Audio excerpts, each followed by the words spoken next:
उसके दौरे पर थे, तो उस सुबह सरहद के आखिरी सरहदी लाइन पर जाकर उन्होंने अफगानिस्तान का जो बॉर्डर का सिपाही खड़ा था उसके साथ उन्होंने हाथ मिलाया और फिर उन्होंने कहा कि ये सरहदें शैतानी सरहदें हैं।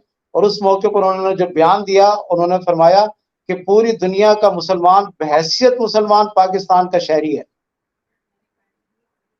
अच्छा सर, ये शैतानी सरहदें जो हैं, जिन्ना साहब ने कहा, कब कहा ये जब वो सुबह सरहद के दौरे पर गए थे और उन्होंने अफगानिस्तान के सरहद के ऊपर अफगान सिपाही से हाथ मिलाया था, और यही तो वो ये यही चाहते बयान। थे, जी। तो क्या वो ये चाहते थे कि ये सरहद खत्म कर दी जाए और अफगानिस्तान पाकिस्तान का हिस्सा बन जाए?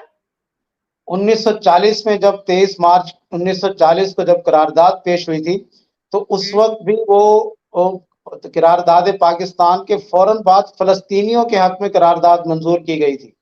और जी फिर जी। जब वो लंदन लंदन से वापस आए थे, तो उन्होंने मिस्र में चंद घंटे का जो स्टे था उनका हवाई अड्डे पर, उस दौरान वहां उन्होंने हुकूमती एहलकारों से मिलने की बजाय पसंद किया था कि हजरत इमाम हसन बन्ना शहीद रहमतुल्लाह अलैह उनके साथ उनकी मुलाकात हुई।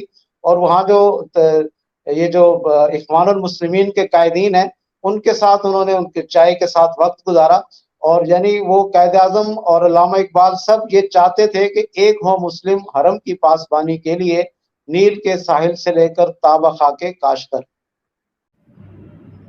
शिवाजी महाराज और कुछ लोग ऐसे हैं जिन्होंने खुलकर हिंदवी समाज की बात की, हिंदवी साम्राज्य की बात की, जिसमें कि सारी सभ्यता जो है भारतीय सभ्यता रहेगी।